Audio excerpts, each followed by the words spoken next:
पानी बदलने वाले शहर वाटरशिफ्ट टाउन पर अज्ञात राक्षसों ने हमला किया है। बचे हुए लोगों के पास भागने की कोई जगह नहीं है। क्या सहायता का इंतजार करें या हथियार उठाकर रास्ता बनाएं? 2025 की नई रिलीज हुई monster film green demon night में आपका स्वागत है। ये शहर बाहरी लोगों के एक समूह का स्वागत करता है, जिनमें से हर एक की आंखों में बुराई झलकती है और वे अच्छे लोग नहीं लगते। बार में कुछ पैग लगाने के बाद बाहरी लोग सीधे बैंक में घुस गए। दरअसल वे लूटपाट करने आए थे। बैंक प्रबंधक उनका सामना करने की सोच रहा था, लेकिन जब लुटेरों ने बिना पलक झपकाए ट्रिगर दबा दिया, तब उन्हें एहसास हुआ कि ये लोग आम नहीं हैं। खैर, ये शहर बहुत बड़ा नहीं था। पुलिस को खबर मिलते ही उन्होंने तुरंत बैंक के आसपास कड़ा घेरा कर लिया। लुटेरों का सरगना जैक पहले से तैयार था। तिजोरी से नोटों की गड्डियां निकालकर उसने एक वेट्रेस को बंधक बना लिया। बाहर की पुलिस ने संकोच किया, औपचारिक रूप से कुछ गोलियां चलाईं और आखिरकार लुटेरों को शान से जाने दिया। लूटे गए बैंक मैनेजर बहुत गुस्से में थे और शेरिफ से तुरंत जाकर अपराधियों को पकड़ने को कहा। शेरिफ ने अपनी घायल जांघ को दबाते हुए कहा कि वो असहाय है। पूरी पुलिस फोर्स मिलाकर भी लुटेरों की संख्या से कम है। मैनेजर नाराज होकर सिर हिलाते रहे और उन्होंने भारी इनाम देकर बाउंटी हंटर्स को किराए पर लेने का फैसला किया ताकि वे उन लुटेरों को खत्म कर सकें। इस बीच लुटेरे बंजर इलाके में छिपकर जश्न मना रहे थे। कौन जानता था कि वो बंधक बनाई गई महिला भी उन्हीं में से एक थी। एक हफ्ते पहले ही उसने बैंक में वेट्रेस की नौकरी के लिए आवेदन किया था ताकि वो बंधक बनकर अपने साथियों को भागने में मदद कर सके। इतनी आसानी से एक डकैती पूरी करने के बाद सभी लुटेरों का आत्मविश्वास बढ़ गया और उन्होंने पास के गोल्ड टाउन पर निशाना साधने का फैसला किया। सुना था कि वहां कई साल पहले सोने की खान मिली थी और गांव वाले मालामाल हो गए थे। अगर ये कामयाब हो गया तो हर कोई समय से पहले रिटायर हो सकता था। सोचा और कर दिखाया। अगली सुबह लुटेरों का कल गोल्ड टाउन की ओर बढ़ चला। किसे पता था कि शहर के किनारे पहुंचते ही सभी हैरान रह जाएंगे। दिन के उजाले में एक भी ग्रामीण नहीं दिख रहा था। क्या किसी और गिरोह ने पहले ही यहां लूटपाट कर दी थी? लीडर जैक को कुछ अजीब लगा। उसने सभी को अलग अलग जगहों पर सुराग ढूंढने भेजा। वो और महिला लुटेरा सबसे पहले शहर के बैंक पहुंचे। काउंटर पर कुछ खून के छींटों के अलावा उन्हें कोई सुराग नहीं मिला। दुर्भाग्य से सोने से भरी तिजोरी सामने थी, लेकिन कोई कर्मचारी न होने के कारण वे उसे नहीं खोल पा रहे थे। ड्रंकर्ड उपनाम वाला मजबूत आदमी शराब की गंध सूंघता हुआ बार तक पहुंचा, लेकिन वहां का दरवाजा कसकर बंद था।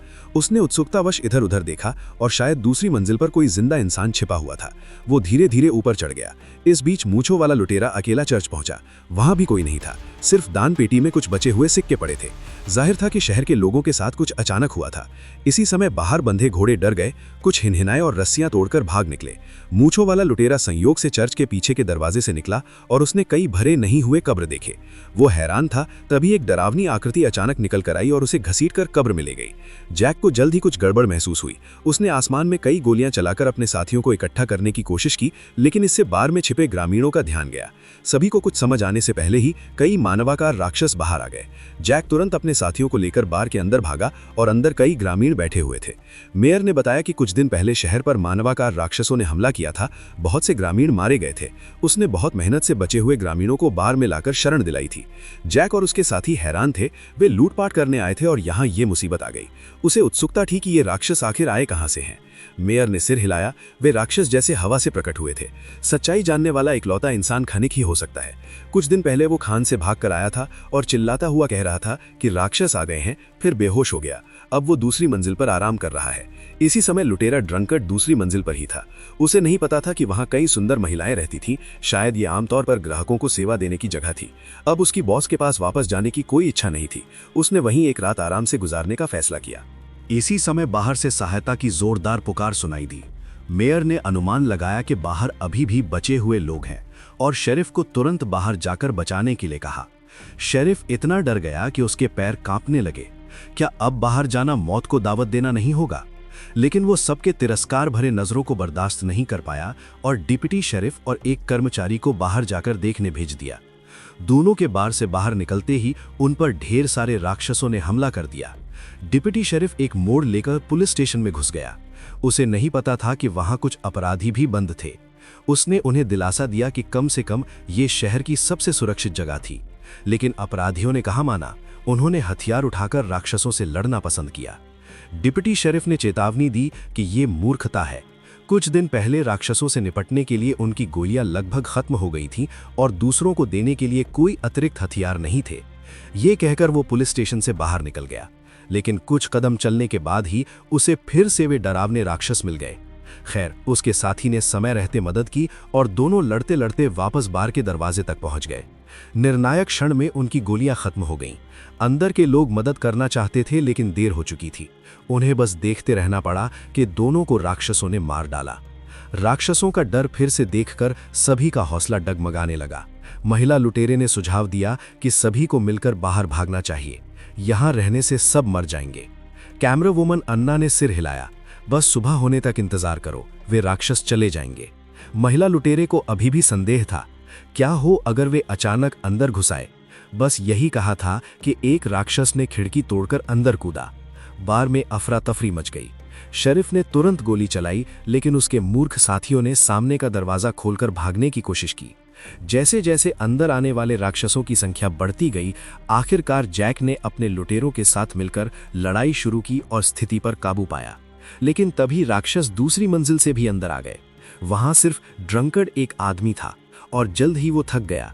खैर, जैक अपने साथियों के साथ मदद के लिए आ गया, लेकिन राक्षसों की संख्या बहुत ज्यादा थी। लाल शर्ट वाला साथी गलती से ऊपर से गिर गया। सौभाग्य से उसे गंभीर चोट नहीं आई, लेकिन वो खुश होने से पहले ही उसके पीछे अचानक एक घुड़सवार आदमी आ गया और दूसरी मंजिल पर जैक ने मुश्किल से राक्षसों को खत्म किया। उसे अचानक कैमरा वुमन के बताए घायल खनिक की याद आई। वो व्यक्ति इसी समय बेहोशी से जागा। विस्तार से पूछताछ करने पर आखिरकार इन राक्षसों के आने की वजह पता चली। कुछ दिन पहले शहर को कुछ डायनामाइट मिला था। घर पर बैठे खनिकों को सालों से बंद पड़ी सोने की खान का ख्याल आया। उन्होंने डायनामाइट से जबरदस्ती खान को उड़ा दिया और सोचा कि शायद वहां बिखरा सोना मिल जाए। अंधेरी और लंबी सुरंग देखकर एक खनिक ने पीछे हटने की सोची। उसने अपने पुरखों से एक किस्सा सुना था कि इस खान में सोने की रक्षा करने वाला हरा डेमन रहता है। कोई भी जो सोना ले जाएगा उसका पीछा हरा डेमन हमेशा के लिए करेगा। इसी वजह से ये खान बंद कर दी गई थी। हालांकि उसके साथियों ने इसे गंभीरता से नहीं लिया और इसे बच्चों को डराने की बात समझा। लेकिन ज्यादा देर नहीं हुई, उन पर सचमुच मानवाकार राक्षसों ने हमला कर दिया। बिना किसी हैरानी के सभी खान में मारे गए। सिर्फ ये जवान व्यक्ति शहर भाग कर आया और उनकी लालची हरकत ने खान के हरे डिमन को बाहर निकाल दिया। वे शहर में इसलिए घुसे ताकि पुराने खनिकों द्वारा निकाले गए सोने को वापस ले सकें। जैक को सुनकर सब कुछ समझ आ गया। उसने तुरंत ये जानकारी नीचे मौजूद सभी लोगों के साथ साझा की। महिला चोर ने अनुमान लगाया कि सोना बैंक की तिजोरी में छिपा हुआ है और सुझाव दिया कि सारा सामान हरे डिमन को वापस कर दिया जाए।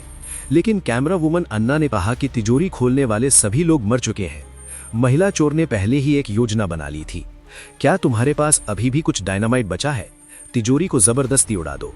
ये स्वीकार करना पड़ेगा कि हरे डिमन को भगाने का यही एकमात्र तरीका था। इसी बीच अन्ना एक आश्चर्यजनक खबर लेकर आई। उसका कैमरा तेज रोशनी पैदा कर सकता है। शायद इससे गुफा में रहने वाले हरे डिमन से निपटा जा सकता है। जैक ने सहमति में सिर हिलाया। सभी को काम बांटने के बाद वो बाहर निकलने के लिए तैयार हुआ, लेकिन तभी बाहर से चिल्लाने की आवाज आई। ये वही घुड़सवार आदमी था जिसने पहले लाल शर्ट वाले लुटेरे को मारा था। दरअसल वो पड़ोसी शहर द्वारा किराए पर लिया गया एक बाउंटी हंटर था, जो खास तौर पर जैक के डाकू गिरोह को पकड़ने आया था। बार के अंदर के लोग डर गए। मेयर ने मन ही मन सोचा, बाहर हरे डिमन हैं, अंदर डाकू हैं, क्या उनकी योजना अब भी जारी रखनी चाहिए? लेकिन तभी कुछ हरे डिमन अंदर घुस आए। दरअसल बाउंटी हंटर ने चुपके से ताला खोल दिया था। बार में फिर से हड़कंप मच गया। कोई पीछे के दरवाजे से भागना चाहता था, लेकिन बाउंटी हंटर ने उसे गोली मार दी। लेकिन उसकी घोड़े से मछली पकड़ने वाली योजना जल्द ही धरी की धरी रह गई। कुछ हरे डिमन दहाड़ते हुए बाउंटी हंटर पर टूट पड़े। कुछ वार झेलने के बाद वो घोड़े से गिर गया और लड़ते लड़ते गली में गायब हो गया। बार में जैक और उसके साथियों ने बहुत फुर्ती से पीछे हटने का फैसला किया और बार के मालिक को मौत का इंतजार करने के लिए छोड़ दिया। बचे हुए लोगों ने योजना के मुताबिक काम करने का फैसला किया। जैक अकेला सामान की दुकान पर गया, जहां रखे डायनामाइट को लेने का इरादा था, लेकिन उसे नहीं पता था कि वहां कुछ बचे हुए निवासी भी छिपे हुए थे। इससे उसे ढूंढने की जरूरत ही नहीं पड़ी। डायनामाइट मिलने के बाद वो बिना रुके बैंक पहुंचा। महिला चोर तिजोरी खोलने की कोशिश कर रही थी, लेकिन जल्द ही निराश होकर सिर हिला दिया। लगता था कि अब विस्फोट ही एकमात्र रास्ता था। दूसरी ओर मेयर और कैमरा वुमन अन्ना फोटोग्राफी स्टूडियो लौटे। कैमरा निकालते ही हरे डिमन टूट पड़े। अन्ना ने फ्लैशलाइट आजमाई और सचमुच ये हरे डिमन पर असरदार था। लगता था कि उसका अंदाजा सही था। हरे डिमन सालों गुफाओं में रहते थे और रोशनी के प्रति बहुत संवेदनशील थे। यही वजह थी कि वे दिन में बाहर नहीं निकलते थे। इसी समय बैंक की तरफ से तेज आवाज आई। दरअसल महिला चोर ने तिजोरी उड़ा दी थी। जैक अंदर देखने ही वाला था कि बाउंटी हंटर अचानक प्रकट हो गया। लुटेरे सरगना ने बिना डरे पूछा कि उसे मारकर बाउंटी हंटर को कितना इनाम मिलेगा। अब उसके पास पूरी तिजोरी भर सोना था, वे आपस में बांट सकते हैं। बाउंटी हंटर सचमुच ललचा गया, लेकिन उसके जवाब देने से पहले ही एक गोली आकर लगी। महिला चोर को बैंक से बाहर आते हुए बंदूक उठाए देखकर बाउंटी हंटर बेबस होकर जमीन पर गिर पड़ा। इसी समय मेयर और अन्ना वहां पहुंचे और कहा कि अब सोना हरे डिमन को वापस करने का समय आ गया है। जैक ने अचानक अपना असली रंग दिखा दिया। शुरू से अंत तक उसने सोना वापस करने का इरादा नहीं किया था, वो तो उसे लेकर शहर से भागना चाहता था। मेयर का चेहरा गंभीर हो गया। उसने तेजी से कैमरा खोला। आसपास के हरे डिमन ने सोने से चमकती आंखों वाले जैक पर हमला कर दिया, लेकिन महिला चोर पर कोई असर नहीं हुआ। मरे हुए जैक को देखकर उसने बंदूक तानकर मेयर और अन्ना को घोड़ों के अस्तबल तक ले जाने के लिए मजबूर किया। इतना सोना लेकर शहर से भागने के लिए घोड़े जरूरी थे। बदकिस्मत मेयर मजदूर बन गया और 2 बोरे सोना उठाकर अस्तबल की ओर चल पड़ा। लेकिन चलते चलते महिला चोर को कुछ अजीब लगा। उसे सोने की खान के सामने लाया जा रहा था। वो दोनों को मारने के लिए बंदूक उठाने ही वाली थी कि अन्ना ने फिर से फ्लैश अटैक किया। जब महिला चोर की नजर वापस आई तब तक दोनों सोना लेकर खान के अंदर घुस चुके थे। महिला चोर ने शाप दिया और बिना हिचकिचाए उनके पीछे भागी। शायद आसमान साफ हो रहा था या फिर उसे सोने की महक आ रही थी। शहर में बिखरे हुए हरे डिमन खान की ओर लौटने लगे। मेयर आगे आगे दौड़ रहा था, सोना हाथ में लिए हुए, और कह रहा था कि वो सामान वापस करने आया है। लेकिन महिला चोर लालच में अंधी हो गई थी और सोना छीनने की कोशिश करते ही हरे डिमन ने उसे निगल लिया। इससे मेयर और अन्ना को भागने का समय मिल गया। दोनों हांफते हुए खान से बाहर निकले और संयोग से पिछले खनिकों द्वारा छोड़ा गया डायनामाइट देखा। मेयर ने सोचा अब जो होना था सो हो, और तुरंत डायनामाइट की बत्ती जला दी। एक तेज धमाके के बाद ये खान फिर से बंद हो गई। अब हरे डिमन फिर कभी बाहर नहीं आ सकते। ये थी ग्रीन डिमन नाइट की पूरी कहानी। अजीब स्पेशल इफेक्ट्स और पिक्चर क्वालिटी देखकर ये 2025 की नहीं बल्कि 20 साल पहले बनी फिल्म लगती है। आची ने आप सबके लिए पहले ही इसका टेस्ट कर लिया है और मूल फिल्म देखने की कोई ज़रूरत नहीं है। ठीक है, आज के लिए इतना ही। हम अगली बार मिलेंगे।